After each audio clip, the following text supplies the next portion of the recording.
Hello दोस्तों, मैं किफन स्वागत करता हूं आपका द सिविल पॉइंट इंदौर के इस प्लेटफॉर्म पर। आज से जो है हम एमपीपीएससी एई एग्जाम के लिए जो है मध्य प्रदेश जीके की स्पेशल क्लास स्टार्ट करने जा रहे हैं, जो कि आपके एग्जाम के लिए काफ़ी महत्वपूर्ण होने वाली है। तो लास्ट तक बने रहिएगा दोस्तों। चलिए आज की क्लास को स्टार्ट करते हैं। और ये हमारे मध्य प्रदेश जीके की जो है ये पहली क्लास होने वाली है। और टॉपिक हमारा कौन सा होने वाला है, तो मध्य प्रदेश का गठन। ये टॉपिक जो है हम आज की क्लास में जो है पढ़ने वाले हैं। साथ ही साथ 2 से 3 दिन तक ये टॉपिक चलने वाले हैं। काफ़ी विस्तार पूर्वक जो है हम एमपीजीके कवर करने वाले हैं, ठीक है ना। तो मध्य प्रदेश के गठन की बात करें तो हम इसको जो है 3 श्रेणियों में मध्य प्रदेश के गठन को जो है पढ़ने वाले हैं। सबसे पहले जो है हम देखेंगे कि 1947 से पहले मध्य प्रदेश की स्थिति कैसी थी।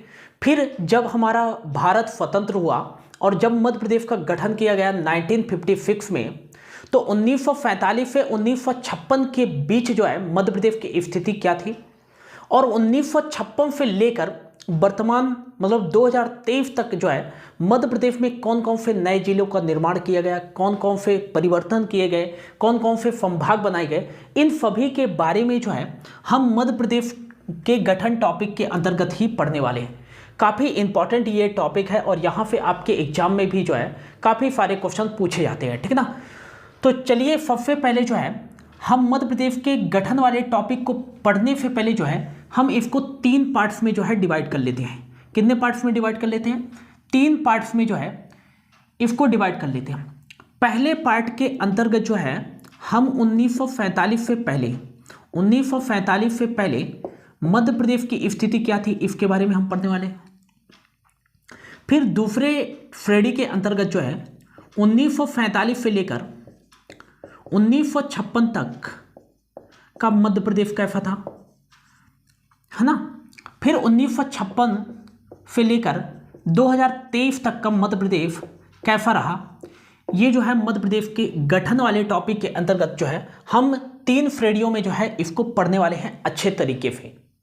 ध्यान रखिएगा दोस्तों, यहाँ से काफ़ी सारे क्वेश्चन आपके एग्जाम में पूछे गए हैं और पूछे भी जाएंगे, ठीक है ना। तो सबसे पहले आपको हेडिंग में डालना है 1947 से पहले मध्य प्रदेश।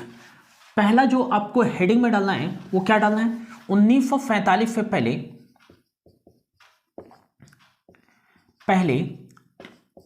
मध्य प्रदेश। तो 1947 से पहले हम ये जानेंगे कि मध्य प्रदेश के गठन की प्रक्रिया आखिर शुरू कहां से हुई और मध्य प्रदेश में जो है ब्रिटिश साम्राज्य की एंट्री कैसे हुई।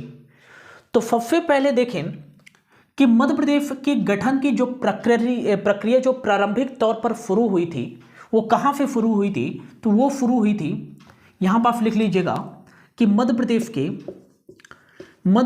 के गठन की प्रक्रिया की शुरुआत कहाँ से हुई थी। तो ये प्रक्रिया की शुरुआत मध्य प्रदेश के गठन की तृतीय आंग्ल मराठा युद्ध से हुई थी। तृतीय आंग्ल मराठा युद्ध से जो है मध्य प्रदेश के गठन की प्रक्रिया की शुरुआत हुई थी। ये तृतीय आंग्ल मराठा युद्ध जो लड़ा गया था वो 1817 से 1819 के बीच लड़ा गया था। और ये किसके बीच लड़ा गया था? तो ये जो है इंग्लिश ईस्ट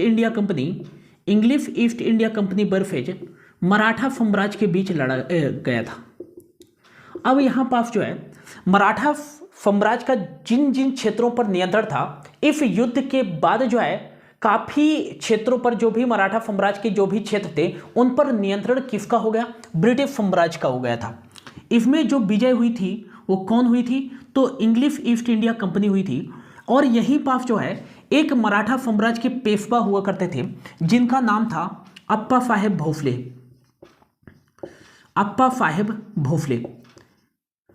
इन्होंने क्या किया? तृतीय आंग्ल मराठा युद्ध को समाप्त करने के लिए जो है ब्रिटिश जो ईस्ट इंडिया कंपनी थी इन्होंने एक संधि की थी। क्या की थी? संधि की थी। इन्होंने ब्रिटिश ईस्ट इंडिया कंपनी से जो है संधि क्या की थी कि मराठा साम्राज्य के क्षेत्र में जो भी एक 3 महत्वपूर्ण जो क्षेत्र थे मराठा क्षेत्र साम्राज्य के अंतर्गत कौन कौन से थे? जो सागर था और जो दमोह था और एक क्षेत्र था मराठा साम्राज्य के नियंत्रण में, वो कौन सा था? निर्बुदा। निर्बुदा क्या था दोस्तों? तो ये वर्तमान में जबलपुर के नर्मदा नदी के तट पर जो आपस में जो क्षेत्र बसे हुए थे उनको ही निर्बुदा के नाम से जाना जाता था। तो इन 3 क्षेत्रों पर जो है संधि की गई अप्पा साहेब भोसले ने जो है ब्रिटिश ईस्ट इंडिया कंपनी से, और ये जो 3 क्षेत्रों पर मराठा साम्राज्य का नियंत्रण हुआ करता था, इस संधि के द्वारा सबसे पहले तो युद्ध को समाप्त किया गया। फिर इस संधि के द्वारा इन 3 क्षेत्रों पर जो नियंत्रण हो गया वो हो गया किसका? ब्रिटिश ईस्ट इंडिया कंपनी का। किसका हो गया? ब्रिटिश ईस्ट इंडिया कंपनी का। और यहीं से जो है पहली बार जो है इसी संधि के द्वारा जो है पहली बार जो है ब्रिटिश ईस्ट इंडिया कंपनी कहाँ एंट्री करती है? मध्य प्रदेश में एंट्री करती है, और यहीं से मध्य प्रदेश के गठन की जो प्रक्रिया है वो प्रारंभ हो जाती है। बात करें आगे क्या हुआ, तो ये जो अप्पा साहेब भोसले ने जो है ब्रिटिश ईस्ट इंडिया कंपनी से जो है संधि की, और इन 3 क्षेत्रों को प्रमुख रूप से जो है ये किसके हाथों में दे दिया? ब्रिटिश ईस्ट इंडिया कंपनी के हाथों में दे दिया। अब इन 3 क्षेत्रों पर जो राजस्व का अधिकार, राजस्व व प्रशासनिक अधिकार जो हो गया वो किसका हो गया? ये ब्रिटिश ईस्ट इंडिया कंपनी का हो गया। मतलब इन 3 क्षेत्रों पर जो रूल व रेगुलेशन बनाए जाएंगे वो ब्रिटिश ईस्ट इंडिया कंपनी के द्वारा ही बनाए जाएंगे। इन 3 क्षेत्रों पर जो भी कर लगाए जाएंगे वो सारी चीज़ें जो निर्धारित की जाएंगी वो ब्रिटिश ईस्ट इंडिया कंपनी के द्वारा ही निर्धारित की जाएंगी। अब हालांकि विजय हुई थी तृतीय आंग्ल मराठा युद्ध में, कौन हुआ था? ये इंग्लिश ईस्ट इंडिया कंपनी हुई थी। तो धीरे धीरे क्या किया कि जितने भी मराठाओं के जितने भी क्षेत्र उनके नियंत्रण में थे, अब धीरे धीरे जो है उन पर नियंत्रण किसका होने लगा? ब्रिटिश ईस्ट इंडिया कंपनी का होने लगा। तो इनका और भी ज़्यादा प्रभुत्व बढ़ने लगा, और ये जो है अपने क्षेत्रों का विस्तार करने लगे ब्रिटिश ईस्ट इंडिया कंपनी। अभी तक जो है इनका नियंत्रण किन पर था? 3 क्षेत्रों पर था। फिर गवर्नर जनरल के रूप में बनकर आता है कौन? लॉर्ड डलहौजी। कौन गवर्नर जनरल बन के आता है? लॉर्ड डलहौजी। लॉर्ड डलहौजी जो है, लॉर्ड डलहौजी कब आता है गवर्नर जनरल बन के? 1853 में। हालांकि ये गवर्नर जनरल जो रहता है 1848 से लेकर 1856 तक ब्रिटिश ईस्ट इंडिया कंपनी का जो है गवर्नर जनरल रहता है। तो 1853 आपको याद रखना है कि 1853 में क्या हुआ। सबसे पहले जो है लॉर्ड डलहौजी का मुख्य उद्देश्य क्या था कि ऐसे राज्य, या कह सकते हैं ऐसे साम्राज्य जिनके राजा जो हैं निसंतान हो। क्या? ऐसे साम्राज्य जिनके राजा निसंतान हो, मतलब जिन राजाओं का कोई भी वारिस ना हो, जिन राजाओं का कोई भी उत्तराधिकार ना हो, उन राजाओं की मृत्यु के बाद उनके साम्राज्य को हड़प कर जो है इनके साम्राज्य को किसमें शामिल करना? ब्रिटिश साम्राज्य में शामिल करना। मतलब कि इन्होंने कौन सी जो है नीति अपनाई थी? लॉर्ड डलहौजी ने हड़प नीति अपनाई थी। 1853 में लॉर्ड डलहौजी ने जो है क्या किया कि एक जो है राजा हुआ करते थे, कौन? राघोजी तृतीय की जो है क्या हो जाती है? मृत्यु हो जाती है। इनकी मृत्यु के बाद जो है इनके साम्राज्य का कोई भी उत्तराधिकारी नहीं होता है, राघोजी तृतीय के। तो 1853 में क्या हुआ कि लॉर्ड डलहौजी ने इनका क्या साम्राज्य क्या था? तो नागपुर वाला साम्राज्य था। कौन सा साम्राज्य था? नागपुर वाला साम्राज्य था। तो लॉर्ड डलहौजी ने जो है डक्ट्राइन ऑफ लैप्स पॉलिसी, इसे ही हड़प नीति के नाम से जाना जाता है। हड़प नीति, डक्ट्राइन ऑफ लैप्स पॉलिसी के अंतर्गत जो है इस नागपुर वाले साम्राज्य को भी किसमें शामिल कर लिया गया? ब्रिटिश साम्राज्य में जो है शामिल कर लिया गया। किसमें शामिल किया गया? ब्रिटिश साम्राज्य में जो है शामिल कर लिया गया। पहले से जो है ब्रिटिश साम्राज्य के अंतर्गत कौन कौन से क्षेत्र शामिल हुए थे? सागर, दमोह और निर्बुदा को शामिल किया गया था। ये मराठाओं का जहां पास नियंत्रण हुआ करता था, यहां से जो है अब इन 3 क्षेत्रों पर ब्रिटिश ईस्ट इंडिया कंपनी का होगा। फिर 1853 में जो है राघोजी तृतीय की जो है मृत्यु हो जाती है, उनका कोई भी उत्तराधिकारी नहीं होता है। तो वहां से जो है लॉर्ड डलहौजी क्या करता है कि इनके साम्राज्य को पूरा हड़प लेता है। ये नागपुर वाला साम्राज्य था और इसको ब्रिटिश एम्पायर के अधीन कर लेता है, नागपुर को। फिर लॉर्ड डलहौजी क्या करता है कि अब जो ये 4 क्षेत्र हैं, ये 4 क्षेत्र, इसमें जो है नागपुर भी ऐड हो गया।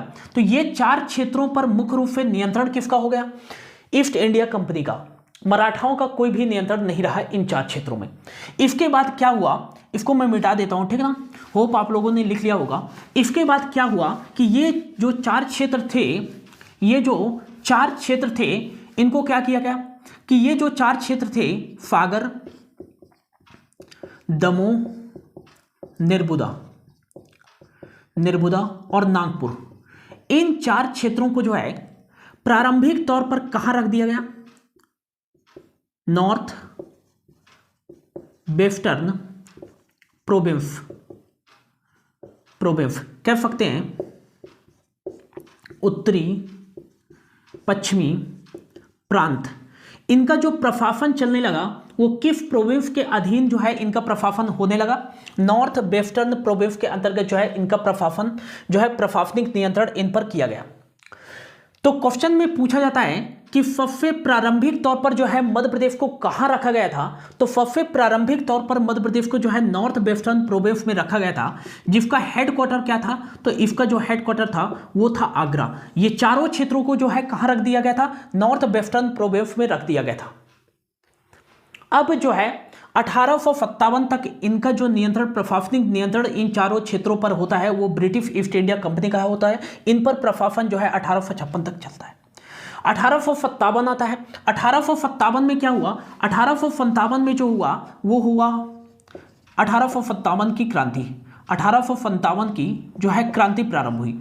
1857 की क्रांति के बाद जो है भारत में ईस्ट इंडिया कंपनी का जो है शासन क्या हो जाता है, समाप्त हो जाता है। ईस्ट इंडिया कंपनी का शासन जैसे ही समाप्त हुआ तो 1857 की क्रांति से जो है ये 4 क्षेत्र भी बहुत ज़्यादा प्रभावित हुए थे, सागर, निर्बुदा, नागपुर और दमोह।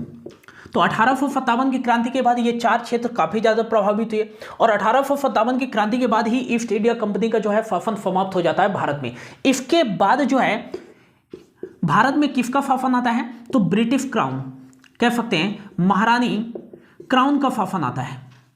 भारत में जो है महारानी क्राउन का शासन आता है और इस शासन के आने के बाद जो गवर्नर जनरल को जो है क्या कहा जाने लगता है, गवर्नर जनरल को जो है वायसराय जो है कहा जाने लगा। क्या कहा जाने लगा, वायसराय जो है कहा जाने लगा। तो ये थी 1857 की बात। फिर आता है 1861 का भारतीय परिषद अधिनियम। क्या आता है, 1861 का जो है भारतीय परिषद अधिनियम आता है। इस अधिनियम में क्या हुआ, तो 1861 का भारतीय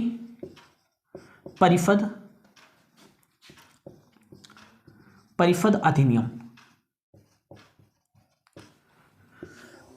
इंडियन काउंसिल एक्ट 1861 में आता है और इसी एक्ट के माध्यम से जो है 2 नवंबर 1861 मोस्ट इंपॉर्टेंट, काफी बार एग्जाम में पूछा गया है। तो 2 नवंबर 1861 के इंडियन काउंसिल एक्ट के तहत जो है इन 4 क्षेत्रों को मिलाकर, कौन से, सागर, दमोह, निर्बुदा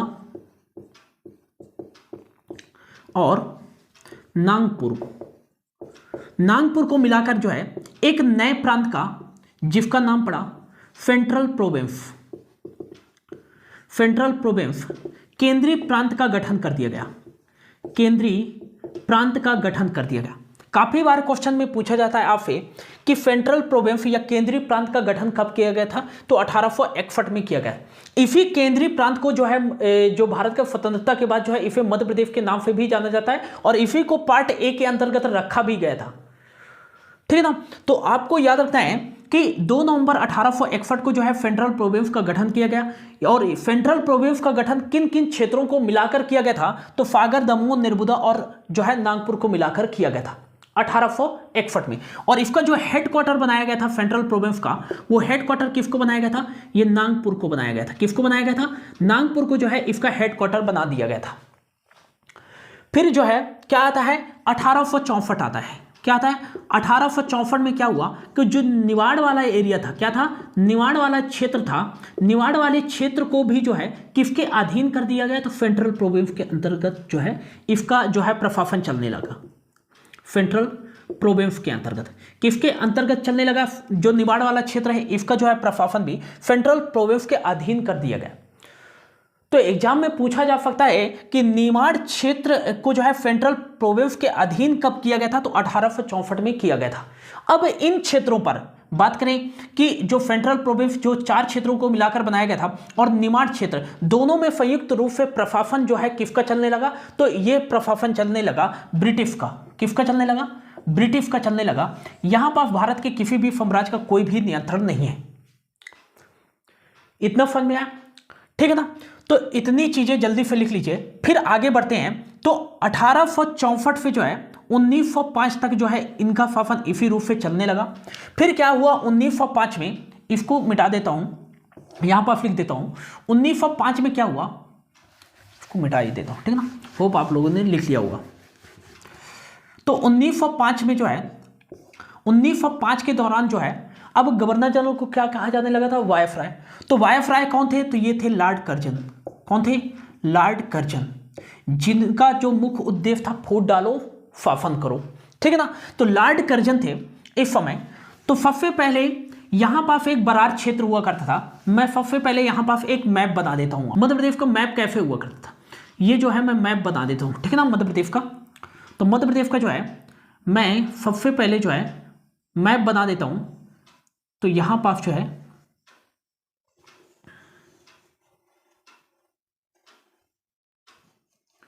कुछ इस प्रकार से जो है मध्य प्रदेश का मैप हुआ करता था, ठीक है ना, इस प्रकार से, ठीक है ना।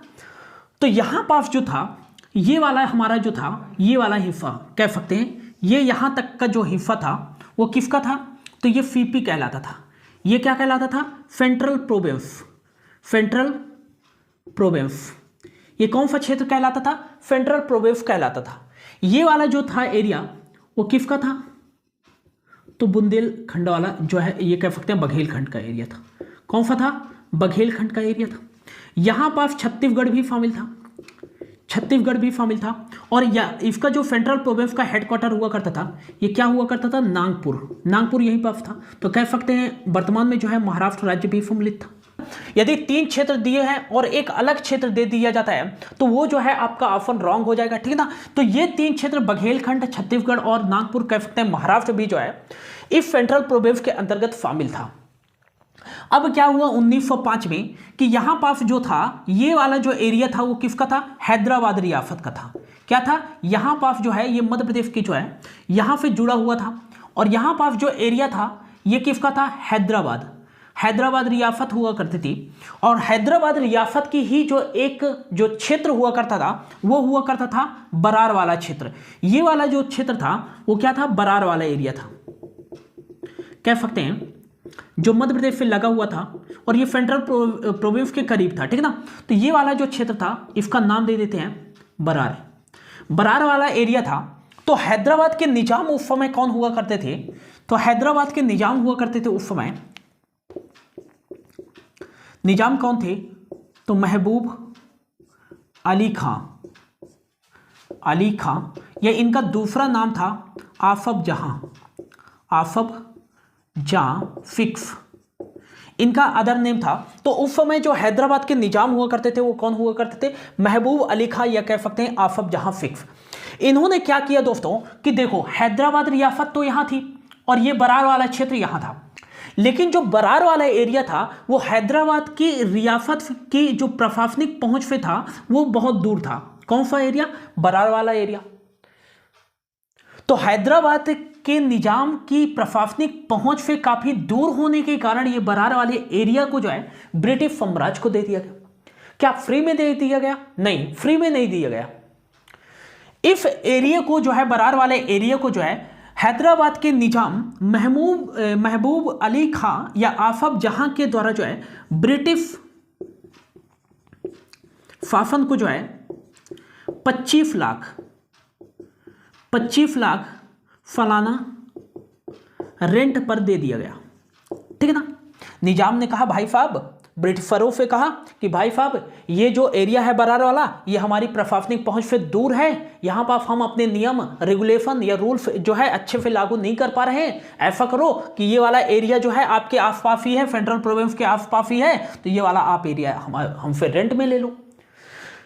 ब्रिटिशर ने कहा कि ठीक है भाई, बोला हमको जो है फलाना जो चाहिए, इसका रेंट आप कुछ भी करो, इसमें कितना भी जो है प्रोडक्शन करो, जो कुछ भी करो, हमसे कोई मतलब नहीं, हमको फलाना जो इफ का जो रेंट चाहिए वो कितना चाहिए, 25 लाख फलाना चाहिए। जो ब्रिटिश साम्राज्य के लोग थे तो उन्होंने कहा ठीक है भाई, हम आपको देंगे 25 लाख रुपये। ये किसके साथ समझौता? ये हुआ हैदराबाद के निजाम महबूब अली खां के द्वारा के साथ, ठीक ना। तो इसी समय जो वायसराय हुआ करता था वो कौन हुआ करता था? वायसराय ये हुआ करता था लॉर्ड कर्जन। बंगाल विभाजन 1905 याद होगा आपको, लॉर्ड कर्जन, है ना। इसका एक सिद्धांत था, फूट डालो और शासन करो। लॉर्ड कर्जन ने जो है क्या किया कि 17 सितंबर ये 1902 डेट थी दोस्तों, 1902 डेट थी, तो 17 सितंबर 1903 आ गया। 17 सितंबर 1903 को जो है लॉर्ड कर्जन ने जो है इस पूरे बरार वाले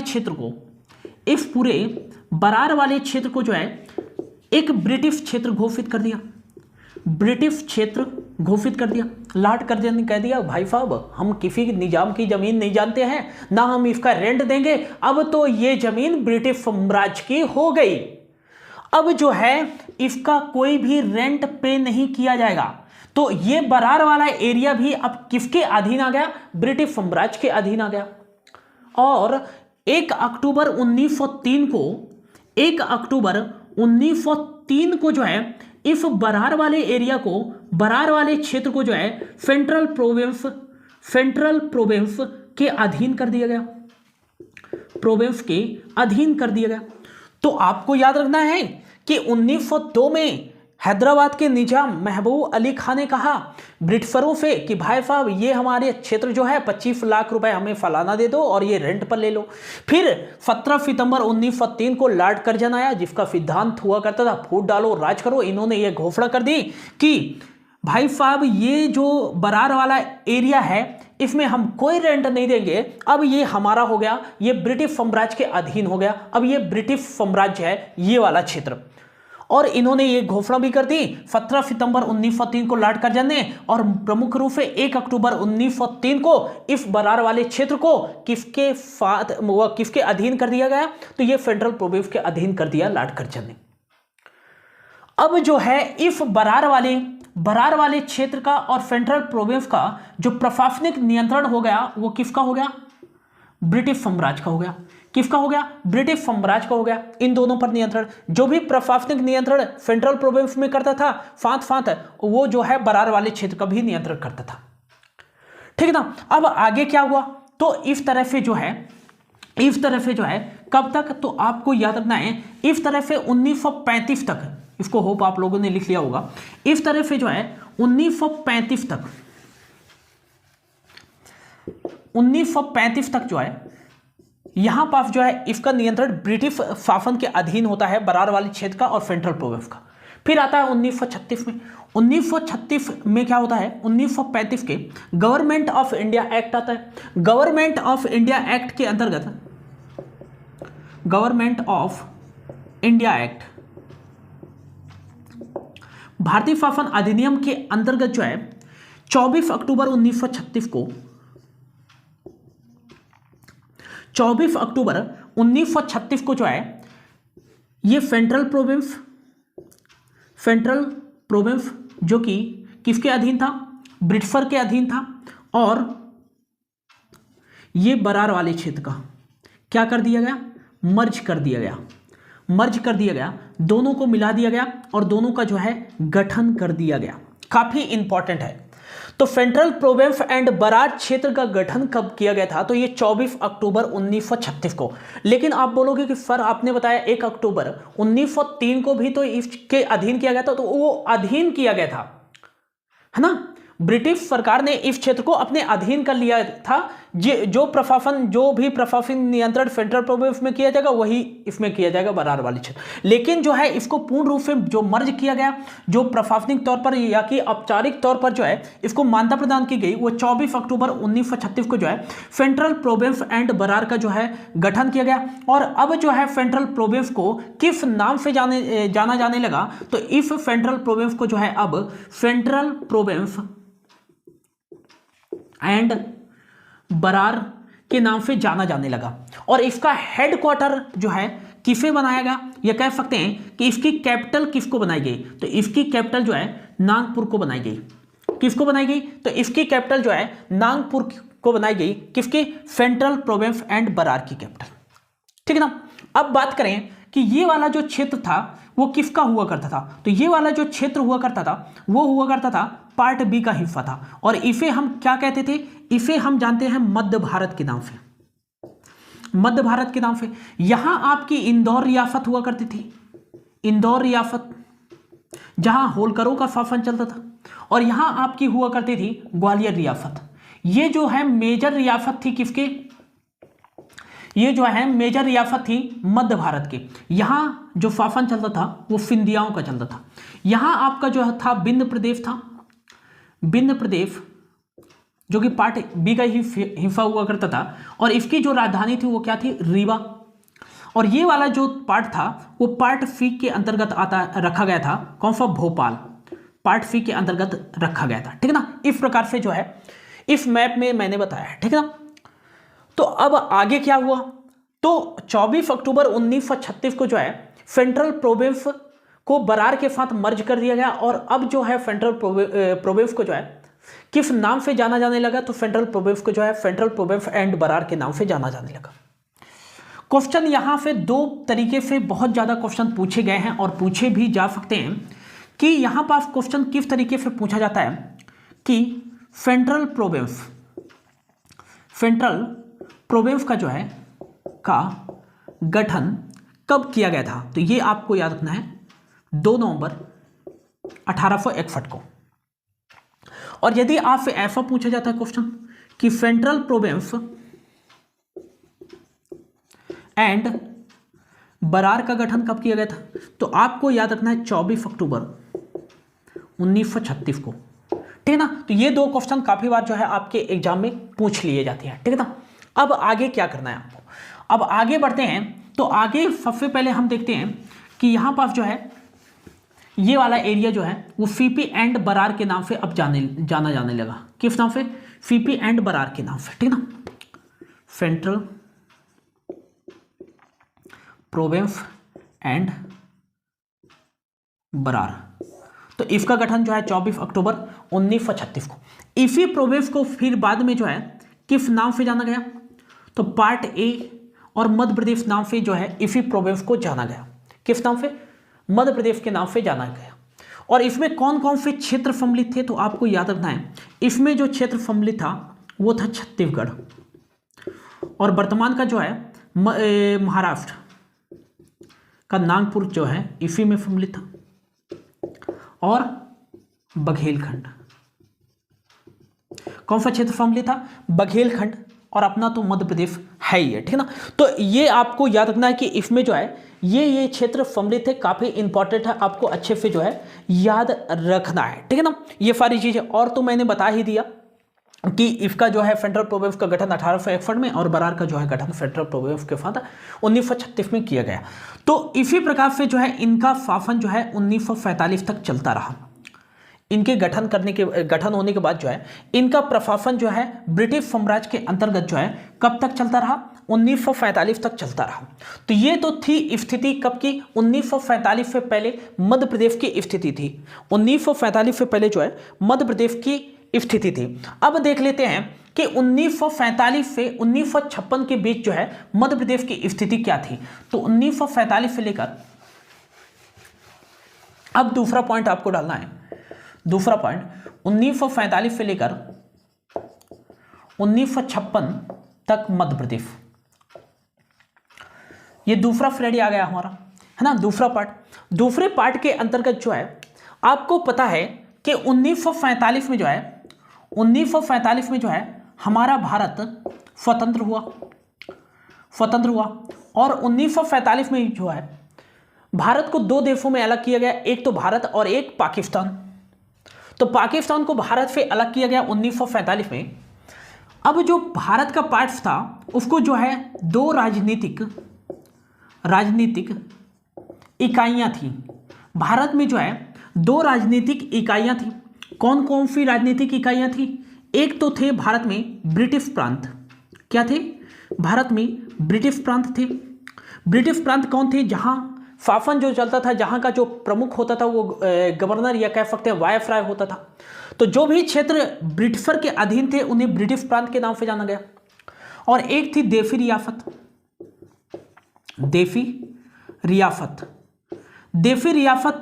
वो रियासत थी, वे क्षेत्र थे जहां पर जो राजा था राज्य प्रमुख हुआ करता था। हालांकि इनका संबंध जो था वो ब्रिटिश से था, लेकिन यहां का जो प्रमुख हुआ करता था वो कौन था? राजा, और राजा का शासन ही चलता था, है ना। जबकि ब्रिटिश प्रांत का जो प्रमुख हुआ करता था वो ब्रिटिशर ही हुआ करते थे, वायसराय कहते थे जिनको, ठीक है ना।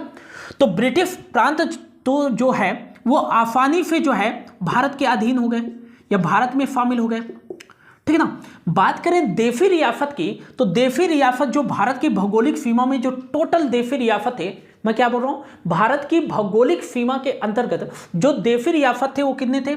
552 थे। इन 552 देशी रियासतों को यह कहा गया कि भाई साहब तुम्हारे पास 3 ऑप्शन है। कौन कौन से ऑप्शन है? तो 3 ऑप्शन इनके पास ये थे कि जब भारत और पाकिस्तान का बंटवारा हुआ, इनके पास ऑप्शन थे कि आप लोग जो है या तो भारत में मिल जाओ या तो जो है भारत में शामिल हो जाओ। दूसरा ऑप्शन था कि या तो आप पाकिस्तान में शामिल हो जाओ। और तीसरा इनके पास ऑप्शन था कि या तो आप जो है स्वतंत्र रह सकते रहो, है ना। ये 3 था। 552 रियासतों के पास 3 ऑप्शन दिए गए थे, या तो आप भारत में शामिल हो जाओ या पाकिस्तान में शामिल हो जाओ और या आप स्वतंत्र रहो। तो इनमें से 552 जो भारत की भौगोलिक सीमा के अंतर्गत देशी रियासत थे, इनमें से 549 जो रियासत थी वो किस में शामिल हो गई? भारत में शामिल हो गई। किस में शामिल हो गई? भारत में शामिल हो गई। 3 जो मेजर रियासत थी, कौन कौन सी थी? 3 जो मेजर रियासत थे वो कौन कौन सी थे? तो पहला जो था वो था हैदराबाद, दूसरा था जूनागढ़ और तीसरा था कश्मीर। ये भौगोलिक जो भारत की भौगोलिक सीमा के अंतर्गत ये जो 3 रियासत थी, इन्होंने क्या कर दिया कि भाई साहब हम भारत में नहीं जाना चाहते, हम क्या रहना चाहते हैं? स्वतंत्र रहना चाहते हैं। इन्होंने जो है यह फैसला लिया, जबकि 549 जो देशी रियासत थी वो भारत में शामिल हो गई। फिर बाद में इन 3 रियासतों को भी शामिल कर लिया गया भारत में। लेकिन कैसे किया गया? तो क्वेश्चन में पूछा जाता है कि हैदराबाद पुलिस कार्यवाही के द्वारा जो है किस रियासत को जो है भारत में शामिल किया गया था? तो हैदराबाद को जो है पुलिस कार्यवाही के द्वारा जो है भारत में शामिल किया। जूनागढ़ की बात करें तो जनमत संग्रह के द्वारा भारत में शामिल किया गया, जबकि कश्मीर को जो है विलय पत्र के माध्यम से जो है भारत में शामिल किया गया। तो इन 3 जो है रियासतों को भी बाद में भारत में शामिल कर लिया गया। तो अब जो है भारत में जो है ये सारे 552 जो है देशी रियासत शामिल हो गए। अब क्या हुआ कि जब देशी रियासत शामिल हो गए तो अब जो है भारत का संविधान का निर्माण किया गया। भारत के संविधान का निर्माण किया गया तो 1950 में जो है भारत के संविधान में जो है भारत में अस्थायी प्रशासन के लिए और भारत में जो है प्रशासनिक जो है नियंत्रण के लिए अच्छे से जो है कार्यों का कार्यान्वित करने के लिए जो है भारतीय संविधान ने जो है इन जो है क्षेत्रों को 4, ये कह सकते हैं कि जो भी भारतीय राज्य थे उनको 4 पार्ट्स में डिवाइड किया। कितने पार्ट्स में डिवाइड किया गया? 4 क्षेत्रों में जो है इनका विभाजन किया गया। इन भारतीय राज्यों का part A, part B, part C और पार्ट डी, इन भारतीय राज्यों को जो है 4 पार्ट में रखा गया। बात करते हैं पार्ट ए क्या था। तो पार्ट ए मैं मध्य प्रदेश के संदर्भ में ही बात कर रहा हूं, ठीक है ना दोस्तों। तो पार्ट ए 1950 में जो है पार्ट ए पार्ट बी और पार्ट सी और पार्ट डी। हालांकि मध्य प्रदेश के किसी भी क्षेत्र को पार्ट डी में नहीं रखा गया था। तो इन जो है भारत में अस्थायी प्रशासन के लिए जो है भारतीय राज्यों को जो है 4 क्षेत्रों में बांटा गया। और कौन कौन से थे? Part A, part B, part C और पार्ट डी। पार्ट ए के अंतर्गत उन क्षेत्रों को रखा गया, लिख लो कि इसके अंतर्गत उन क्षेत्रों को रखा गया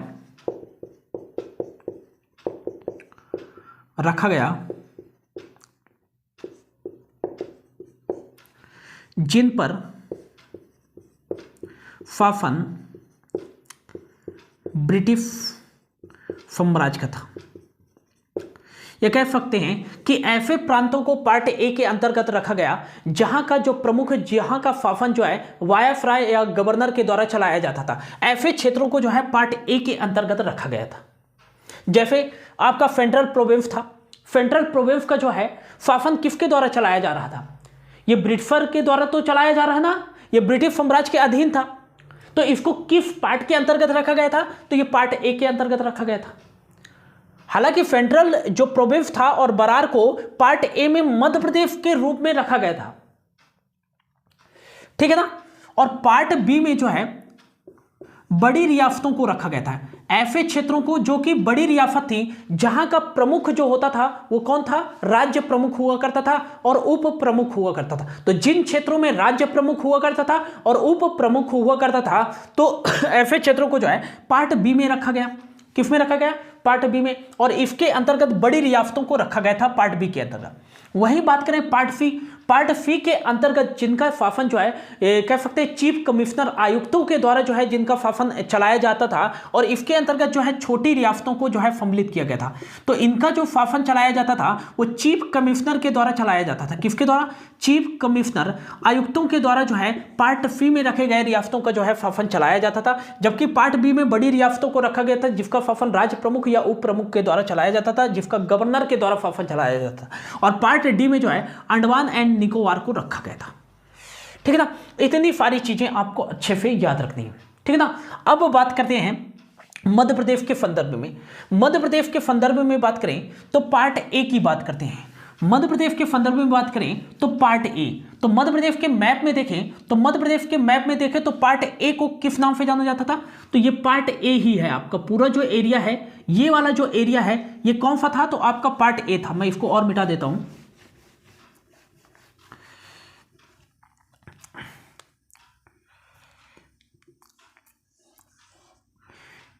ठीक है ना। ये वाला जो एरिया है आपका, ये किस नाम से जाना जाता था? पार्ट ए के नाम से जाना जाता था, ठीक है ना। तो आपको याद रखना है सबसे पहले। अब यहां पे जो है आपके एग्जाम में काफी सारे क्वेश्चन पूछे जाते हैं, ठीक है ना। यहां पे मोस्ट इंपॉर्टेंट है, ठीक है ना। तो सबसे पहले आपको हेडिंग में डालना है पार्ट ए। पार्ट ए ये 1945 से 1956 के बीच ही अभी हम चर्चा कर रहे हैं। तो 1945 से 1956 के बीच आपको याद रखना है part A. Part A, part A के अंतर्गत आपको रखना है कि इसको किस नाम से जाना गया? तो ये पहले जो है, पहले आपको याद रखना है सेंट्रल प्रोविंस एंड बरार था। फिर क्या हुआ कि 15 देशी रियासतों को मिलाकर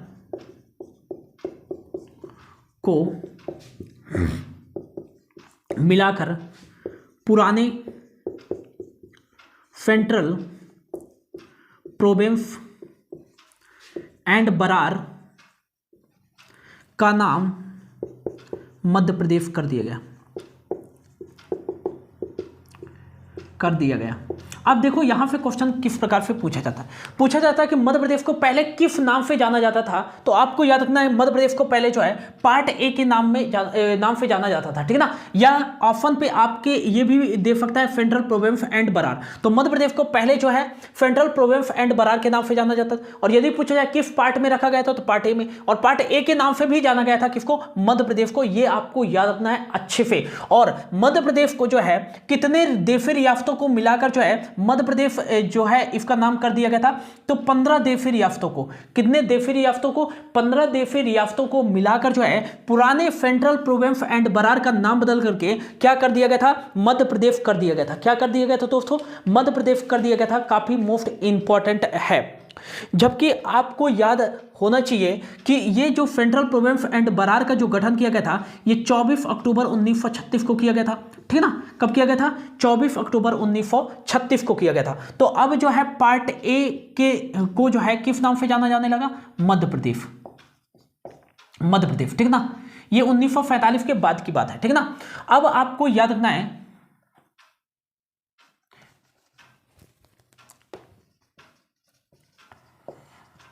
अब आपको याद रखना है कि मध्य प्रदेश के जो पहले कह सकते हैं राज्यपाल थे वो कौन थे।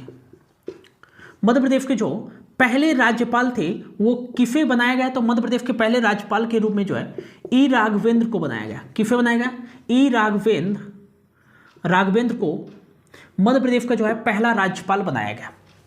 ठीक है ना, और मध्य प्रदेश के पहले मुख्यमंत्री कौन बने, तो मध्य प्रदेश के जो है पहले मुख्यमंत्री कौन बने, तो ये आपको याद रखना है, पंडित रविशंकर शुक्ल। पंडित रविशंकर शुक्ल जो है मध्य प्रदेश के पहले मुख्यमंत्री बने। तो सबसे पहले मध्य प्रदेश का जो गठन किया गया था या मध्य प्रदेश का निर्माण किया गया था कितने रियासतों को मिलाकर, 15 देशी रियासतों को मिलाकर। मध्य प्रदेश के पहले राज्यपाल ई राघवेंद्र थे और मध्य प्रदेश के पहले मुख्यमंत्री कौन थे, तो पंडित रविशंकर शुक्ल थे। ठीक है, अगला आपको याद रखना है कि यहां जो है मध्य प्रदेश में जो है विधानमंडल का भी गठन किया गया। किसका गठन किया गया, विधानमंडल का भी गठन किया गया। और यहां की विधानमंडल में जो पार्ट ए मध्य प्रदेश की विधानमंडल थी ये कितने सदस्य थी, तो आपको याद रखना है 232 सदस्य। 232 सदस्य जो है विधानमंडल का गठन किया गया था। कितने सदस्य, 232 सदस्य जो है विधानमंडल का गठन किया गया था। मोस्ट इंपॉर्टेंट है। तो मध्य प्रदेश में पहली बार कितने सदस्य विधानमंडल का गठन किया गया था, 232 सदस्य विधानमंडल का गठन किया। लेकिन मध्य प्रदेश की विधानमंडल में पहली बार कितने सीटें थी, तो ये 184 सीटें थी। कितनी सीटें थी, 184 सीटें थी। अब बोलोगे सर 232 सदस्य 184 सीटें ये क्या है, तो यहां पास जो 232 सदस्य थी ना दोस्तों, तो यहां पास 184 जो सीटों में से 136 सीट थी, 136 सीट थी वो इस प्रकार से थी कि ये एक सदस्य जो है निर्वाचन क्षेत्र से चुनी जानी थी। मतलब कि 136 सीट ऐसी थी जहां से जो है एक सदस्य को चुना जाना था, मतलब एक सदस्य को लेना था। मान लो 136 निर्वाचन क्षेत्र है और 136 सदस्य हैं, तो यहां से जो सदस्य चुने जाएंगे 136 ही चुने जाएंगे। ठीक ना, ये हुआ। और बाकी जो 48 थी, 48 जो सीटें थी वो 48 सीटें कैसी थी, तो 48 जो सीटें थी दोस्तों वो क्या थी, द्विसदस्यीय निर्वाचन क्षेत्र थे। द्विसदस्यीय निर्वाचन क्षेत्र की बात करें कि एक सीट से 2 लोगों को चुना जाना था। कितने लोगों को सिलेक्ट होना था, एक सीट से 2 लोगों को, जबकि 136 सीटों में से 136 सदस्य को जो है लेना था। और जबकि 48 सीटें ऐसी थी जो कि डबल जो है मेंबर कॉन्स्टिट्यूएंसी पर आधारित थी, और ये जो 136 सीट थी सिंगल मेंबर कॉन्स्टिट्यूएंसी पर आधारित थी। तो 48 सीटों से जो है कितने लोग, मतलब कितने सदस्यों का चुनाव हो गया, 96, मतलब एक सीट से 2 सदस्य का। तो आप जोड़ोगे तो 136 और 96 कितना हो जाएगा, तो 136 और 96 जो हो जाएगा, 9 और 3 कितना हो जाएगा, तो 9 और 3 12, 12 और 1 13, और यहाँ पास जो हो जाएगा 232। तो 232 सदस्य हुई है, 232। और यहाँ पास सीट कितनी हुई है, 48 सीट, जिनमें से एक सीट में से 2 सदस्यों को चुना जाना था, और 136 सीट। तो 136 प्लस 48 करोगे तो 8 और 6 कितना हो जाएगा, 14, और 4 3 7 और 1 8, और यहाँ पास 1, तो 184 सीट। तो 184 सीट मध्य प्रदेश में पहली बार थी। तो मध्य प्रदेश के विधानमंडल में पहली बार कितनी सीटें थे, तो 184 सीटें। लेकिन कितने सदस्य सीट थी, तो आपको याद रखना 232 सदस्य थी, जिनमें से 48 सीटों में जो है एक सीट के लिए 2 सदस्यों का चुनाव हुआ, है ना, 2 सदस्य लिए गए, और 136 सीटों में जो है 136 सदस्य को ही शामिल किया गया। ठीक है ना, ये आपको याद रखना है। ठीक है ना, अगला आपको याद रखना है कि लोकसभा की सीटें कितनी थी, लोकसभा की सीटें कितनी थी, तो इसी प्रकार लोकसभा में भी था। लोकसभा की फीटों की संख्या कितनी थी? तो आपको याद रखना है लोकसभा में जो फीटों की संख्या थी वो कितनी थी? तो आपको याद रखना है लोकसभा में फीटों की संख्या 29 थी। कितनी थी? लोकसभा में जो है फीटों की संख्या जो है कितनी थी मध्य प्रदेश में? पहली बार 29 थी। 29 में से जो 17 थे, 29 में से जो 17 फीट थी वो क्या थी? सिंगल मेंबर कॉन्स्टिट्यूंसी पर आधारित थी। मतलब कि इन 17 फीटों से 17 सदस्यों को ही क्या होगा? चुना जाएगा। अब टोटल फीटें कितनी थी? 29। कितनी थी? सॉरी 29 सदस्य थी। क्या था? 29 सदस्य थी। और फीटें कितनी थी? तो आपको याद रखना है 17 और 6 कितना हो जाएगा? 17 और 6 हो जाएगा 23। कितना हो जाएगा दोस्तों? 17 और 6 हो जाएगा 23। तो 23 सीटें थी लोकसभा की और इनमें से चुना जाना कितना था? 29 लोगों को। तो ये जो थी डबल मेंबर कॉन्स्टिट्यूंसी पर आधारित थी 6 सीटें। मतलब कि 6 सीटों से कितने लोगों सदस्य को जो है चुना जाएगा? तो ये 12 सदस्य को। तो 12 और 17 कितना हो गया? तो 12 और 17 हो गया 7 2 9 और 2 29 सदस्य हो गए। तो मध्य प्रदेश की लोकसभा की सीटें जो पहली बार थी वो कितने सदस्य थी? तो 29 सदस्य थी। टोटल कितने सीटें थी? तो 23 सीटें थी। 17 और 6 23। इतना आपको याद रखना है, ठीक है ना। तो मध्य प्रदेश में जो है लोकसभा की सीटों की संख्या पहली बार जो है वो 29 सदस्य थी। ये सीट नहीं है ना, 29 सदस्य थी, जिनमें से 17 जो है सिंगल मेंबर कॉन्स्टिट्यूंसी पर आधारित थी और 6 जो था डबल मेंबर कॉन्स्टिट्यूंसी पर आधारित थी, ठीक है ना। ये आपको याद रखना है, काफी इंपॉर्टेंट है, ठीक है ना। अगला आपको याद रखना है कि पार्ट ए की राजधानी क्या बनाई गई थी? तो पार्ट ए मतलब मध्य प्रदेश की जो पहली राजधानी बनाई गई थी वो किसको बनाई गई थी? नागपुर को। नागपुर को बनाई गई थी। किसको बनाई गई थी? नागपुर को। इंपॉर्टेंट है, मध्य प्रदेश की पहली राजधानी नागपुर, पार्ट ए की राजधानी भी नागपुर। अगला आपसे याद रखना है कि मध्य प्रदेश में जो है पहली बार जिलों का मतलब कितने जिलों का निर्माण किया गया था? तो पार्ट ए के अंतर्गत टोटल जो जिलों की संख्या थी वो 22 जिले थे। कितने जिले थे? 22 जिले थे। ये आपको याद रखना है। कितने जिले थे? 22 जिले थे। और पार्ट ए में जो है कितने संभाग थे? तो आपको याद रखना 5 संभाग थे। कितने संभाग थे? 5 संभाग थे। ये भी आपको याद रखना है, काफी मोस्ट इंपॉर्टेंट है। और ये जो पार्ट ए था इसमें राज्यसभा की सीटों की संख्या कितनी थी? तो इसमें राज्यसभा की सीटों की संख्या जो थी वो कितनी थी? 12 थी। कितनी थी दोस्तों? 12 सदस्य थी, ठीक है ना। अब एक सीट से एक लोगों को चुना जाना था, एक लोगों को सिलेक्ट किया गया, ठीक है ना। तो फिर से रिवाइज करा देता हूं। पार्ट ए जिसको मध्य प्रदेश के नाम से जाना जाता है, और मध्य प्रदेश को पहले पार्ट ए के नाम से जाना जाता था, और ये सेंट्रल प्रोविंस एंड बरार का ही है, मतलब इसके अंतर्गत पार्ट ए के अंतर्गत ही रखा गया था। आपको याद रखना है कि पार्ट ए की जो राजधानी थी वो नागपुर थी। इसके अंतर्गत जो जिलों की संख्या थी वो 22 थी, 5 संभाग थे और 12 राज्यसभा की सीटें थी। अगला आपको याद रखना है कि पार्ट ए का निर्माण, या कह सकते हैं मध्य प्रदेश का निर्माण जो है 15 देशी रियासतों को मिलाकर किया गया था। सेंट्रल प्रोविंस एंड बरार का जो है नाम बदलकर मध्य प्रदेश कर दिया गया था। और इसके जो पहले राज्यपाल थे मध्य प्रदेश के ई राघवेंद्र थे, और फर्स्ट जो मुख्यमंत्री थे वो कौन थे? पंडित रविशंकर शुक्ल थे। अगला आपको याद रखना है कि पार्ट ए, या कह सकते हैं मध्य प्रदेश में पहली बार जो है विधानमंडल कितने सदस्य था? तो 232 सदस्य था। और सीटें कितनी थी? 184। इसी प्रकार लोकसभा जो था 29 सदस्य था और सीटें थी 23, ठीक है ना। इतनी सारी चीजें जल्दी से नोट डाउन कर लीजिए, फिर बढ़ते हैं अगले की ओर। इतनी चीजें जल्दी से जो है आप लोग नोट डाउन कर लीजिए, फिर बढ़ते हैं आगे की ओर। अब ये था पार्ट ए, ठीक है ना। पार्ट ए से इतनी सारी चीजें आपको जो है याद रखनी है, ठीक है ना। पार्ट ए से जो है इतनी सारी चीजें आपको याद रखनी है। अब आते हैं पार्ट बी।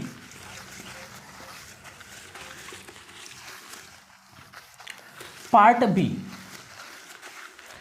तो सबसे पहले जो है यहां पर जो है मैं मध्य प्रदेश का मैप बना देता हूं, ठीक है ना।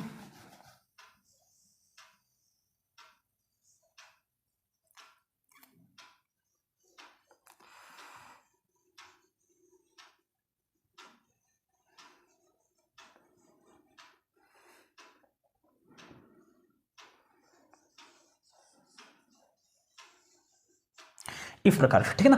तो ये वाला अपना कौन सा एरिया था? तो ये वाला जो एरिया था, ये कौन सा एरिया था? सीपी एंड बरार, कह सकते हैं मध्य प्रदेश का। एमपी लिख देता हूं, ठीक है ना, मध्य प्रदेश। और इसको पार्ट ए, इसके बारे में हमने जो है पढ़ लिया, ठीक है ना। अब अगला जो आता है हमारा, ये वाला जो हमारा रीजन था वो किसका था? ये भोपाल वाला था, भोपाल। ये था विंध्य प्रदेश, ठीक ना, जिसकी राजधानी रीवा थी। और ये वाला जो हमारा एरिया था वो किसका था? तो ये वाला जो पूरा एरिया था वो किसका था, तो ये था पार्ट बी का, पार्ट बी। यहाँ पास था इंदौर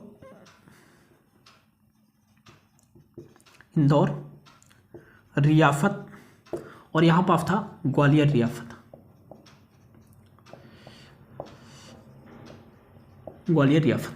क्या हुआ कि यहाँ पास जो है आपको हेडिंग में डालना है पार्ट बी। सबसे पहले तो आपको याद रखना है कि पार्ट बी को किस नाम से जाना जाता है। इसको जो है मध्य भारत कहा जाता है, और इसे किस नाम से जाना जाता है, तो इसे जो है सेंट्रल इंडिया के नाम से भी जाना जाता है।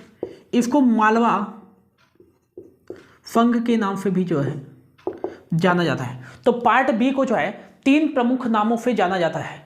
पार्ट जो है बी को 3 प्रमुख नामों से जाना जाता है। एक कौन सा है, मध्य भारत कहा जाता है, सेंट्रल इंडिया भी कहा जाता है, और इसे मालवा संघ भी कहा जाता है, ठीक है ना। अगला आपको याद रखना है कि पार्ट बी का जो है गठन कब किया गया था। तो पार्ट बी का सबसे पहले आपको याद रखना है कि इसके अंतर्गत जो है 25 रियासतों को मिलाकर जो है मध्य भारत का गठन किया गया था, जिनमें से जो दो प्रमुख रियासत थी वो कौन कौन सी थी। एक थी इंदौर रियासत, जहां किसका राज था, ये होलकर जो है राजवंश यहां निवास करते थे, और यहां पास थे सिंधिया राजवंश जो है काफी बड़े थे होलकरों की अपेक्षा, ठीक है ना। तो आपको याद रखना है कि ग्वालियर रियासत प्रमुख तौर पर, ठीक ना, रियासत और इंदौर रियासत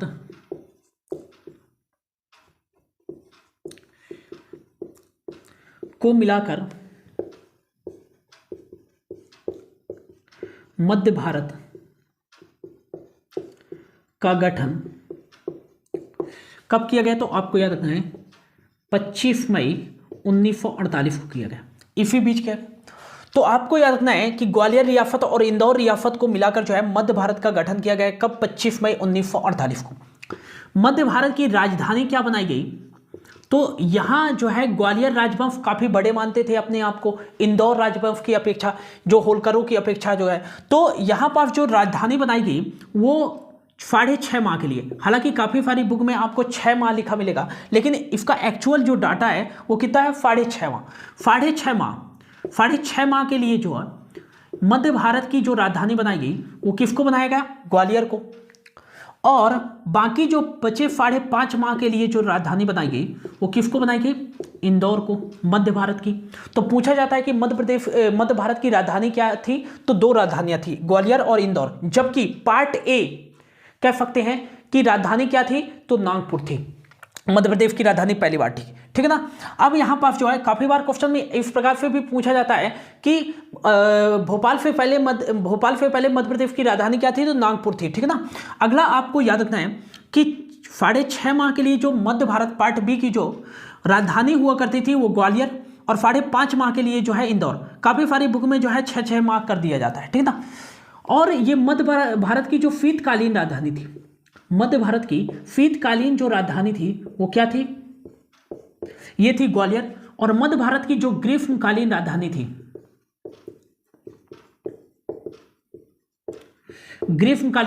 ये क्या थी, इंदौर थी, ठीक है ना। इतनी सारी चीजें आपको याद रखना है अच्छे से। अगला आपको याद रखना है कि मध्य भारत, अब यहां पास क्या था, ये जो क्षेत्र थे ब्रिटिश के नियंत्रण में नहीं थे, तो ब्रिटिश ने यहाँ के जो है राजाओं ने कहा कि भाई साहब यहाँ का जो क्षेत्र पर नियंत्रण जो होगा हमारा होगा, यहाँ हमारा शासन चलेगा। तो यहाँ जो है मुख्यमंत्री नहीं बनाए गए थे, बाद में मुख्यमंत्री बनाए गए थे, लेकिन पहले जो है मुख्यमंत्री नहीं बनाया गया था, पहले यहाँ राज्य प्रमुख बनाया गया था। और राज्य प्रमुख जो है इन्हीं 2 रियासतों से बनाए गए थे, किन्हीं ग्वालियर रियासत और इंदौर रियासत से बनाया गया था।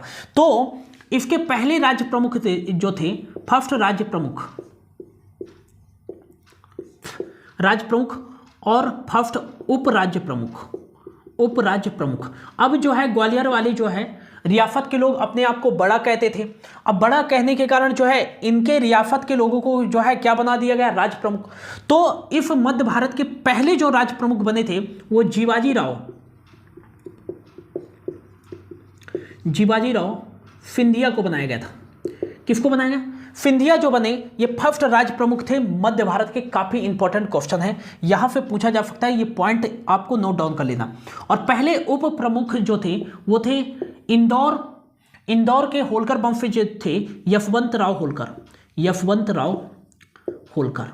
ठीक है ना, ये आपको याद रखना है, काफी मोस्ट इंपॉर्टेंट है। तो आपको याद रखना है कि पार्ट बी या कह सकते हैं मध्य भारत या सेंट्रल इंडिया के पहले राज्य प्रमुख कौन थे, तो ये आपको याद रखना है। सेंट्रल इंडिया के जो पहले राज्य प्रमुख थे वो शिवाजी राव सिंधिया थे, जो कि ग्वालियर रियासत से थे। और पहले उप राज्य प्रमुख जो थे वो यशवंत राव होलकर थे, जो कि इंदौर रियासत से थे। ये भी आपको याद रखना है, काफी इंपॉर्टेंट है। ठीक है ना, अगला आपको याद रखना है कि ये जो पार्ट बी था मध्य भारत में, क्या विधानमंडल का भी गठन किया गया था? तो जी हाँ दोस्तों, यहां मध्य भारत में जो है विधानमंडल का भी गठन किया गया था। और यहां का जो विधानमंडल था वो कितने सदस्य था? तो 99 सदस्य था। कितने सदस्य था? 99 सदस्य था। 59 जो थे, 59 जो सीटें थी कह सकते हैं, यहां पर जो सीटों की संख्या थी वो कितनी थी? तो 59 69 10 79 सीटों की संख्या जो थी 79, और सदस्य कितने चुने जाने थे? 99। तो 59 जो सीटें थी वो क्या थी?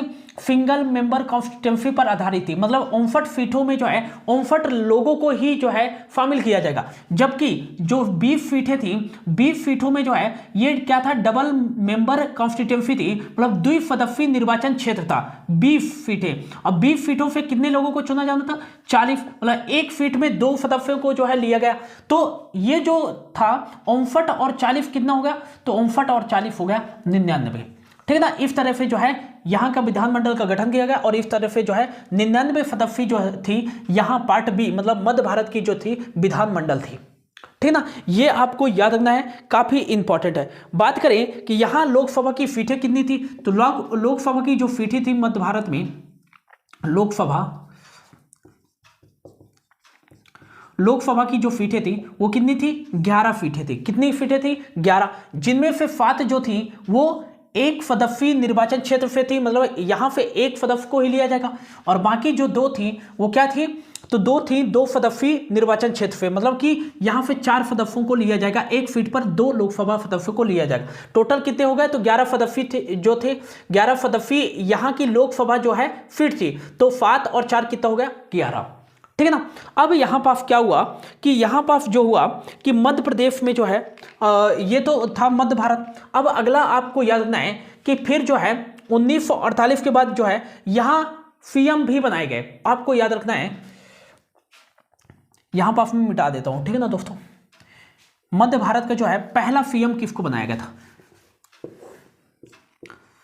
तो मध्य भारत का पहला सीएम या मुख्यमंत्री ये लीलाधर जोशी बने थे। कौन बने थे?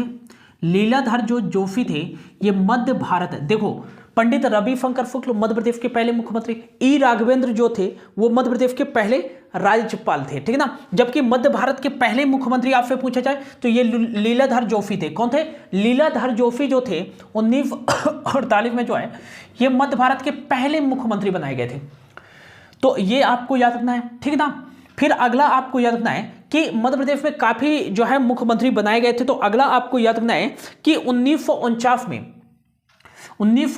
में जो है मध्य भारत या सेंट्रल इंडिया से इन्होंने जो है लीलाधर जोशी ने जो है इस्तीफा दे दिया। और फिर 1949 में इनके इस्तीफा के बाद जो है मध्य भारत के जो दूसरे मुख्यमंत्री बनाए गए थे वो कौन बनाए गए थे? मध्य भारत के या कह सकते हैं सेंट्रल इंडिया के दूसरे मुख्यमंत्री के रूप में किसे बनाया गया था? तो गोपाल कृष्ण विजयवर्गीय को बनाया गया था। तो आपको याद रखना है कि मध्य भारत के या सेंट्रल इंडिया के या मालवा फंक के पहले मुख्यमंत्री लीलाधर जोशी, और सेंट्रल इंडिया के पहले मतलब दूसरे मुख्यमंत्री कौन थे? तो ये मध्य भारत के दूसरे मुख्यमंत्री थे गोपाल कृष्ण विजयवर्गीय। इन्होंने भी जो है 1950 में जो है इस्तीफा दे दिया। और इनके बाद जो है सेंट्रल इंडिया के तीसरे मुख्यमंत्री कौन बने? तो सेंट्रल इंडिया के तीसरे मुख्यमंत्री ये कौन बने थे? तखतमल जैन। तखतमल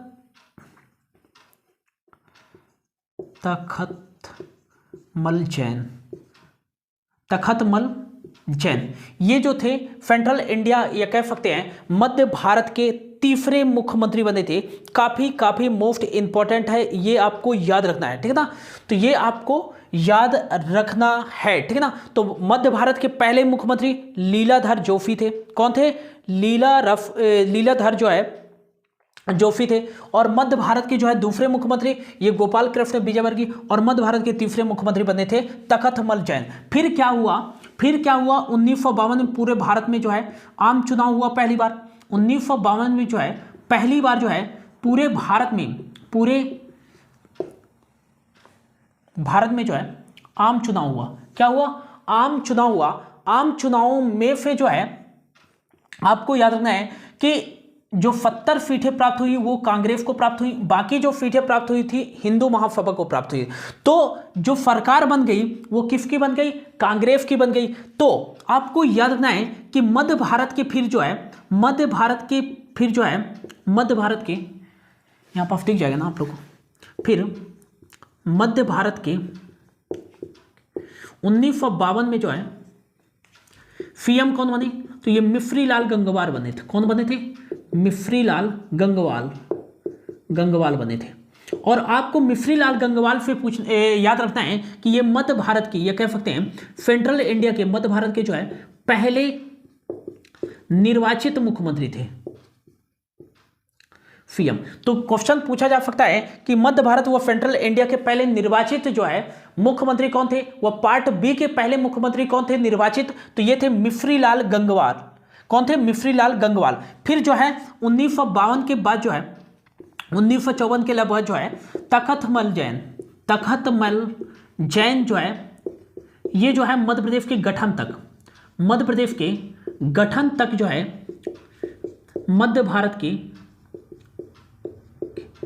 सीएम रहे। कौन रहे? सीएम। तो क्वेश्चन में पूछा जाता है कि मध्य भारत के गठन के समय, मध्य भारत के वो सेंट्रल इंडिया के गठन के समय जो है मध्य भारत वो पार्ट बी के मुख्यमंत्री कौन थे? तो ये तखतमल जैन थे। जबकि मध्य भारत के पहले निर्वाचित मुख्यमंत्री कौन थे? तो ये मिश्रीलाल गंगवार थे, ठीक ना। और यदि पूछा जाए कि मध्य भारत के पहले मुख्यमंत्री कौन थे? तो ये लीलाधर जोशी। मध्य भारत के दूसरे मुख्यमंत्री गोपाल कृष्ण विजयवर्गीय। मध्य भारत के तीसरे मुख्यमंत्री ये तखतमल जैन। और मध्य भारत के पहले निर्वाचित मुख्यमंत्री मिश्रीलाल गंगवाल। और मध्य भारत के आपको याद रखना है कि जो है गठन के समय जो है ये मुख्यमंत्री कौन थे? तो ये थे कौन? तखतमल जैन। ये भी आपको याद रखना है, इतनी सारी चीजें।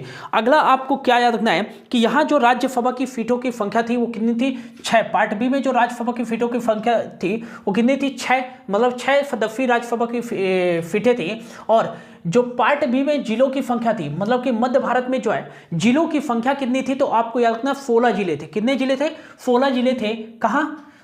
मध्य भारत में। ये भी आपको याद रखना है। तो इतनी सारी चीजें जो है आपको मध्य भारत से याद रखना है। तो आज की क्लास में जो है हमने पढ़ा 1947 से पहले मध्य प्रदेश की स्थिति, फिर 1947 से 1956 की स्थिति अभी हम पढ़ रहे हैं। 1947 से 1956 के बीच जो है हमने पार्ट ए पढ़ा, पार्ट बी पढ़ा, अभी पार्ट सी भी पढ़ने वाले हैं, ठीक है ना। तो आज की क्लास जो है यहीं पर समाप्त करते हैं। होप आपको अच्छा लगा होगा, और यदि अच्छा लगा हो तो प्लीज़ अपने दोस्तों के साथ भी शेयर कर दीजिएगा और चैनल को सब्सक्राइब भी कर लीजिएगा। तब तक के लिए थैंक यू सो मच। मिलते हैं अगली क्लास में।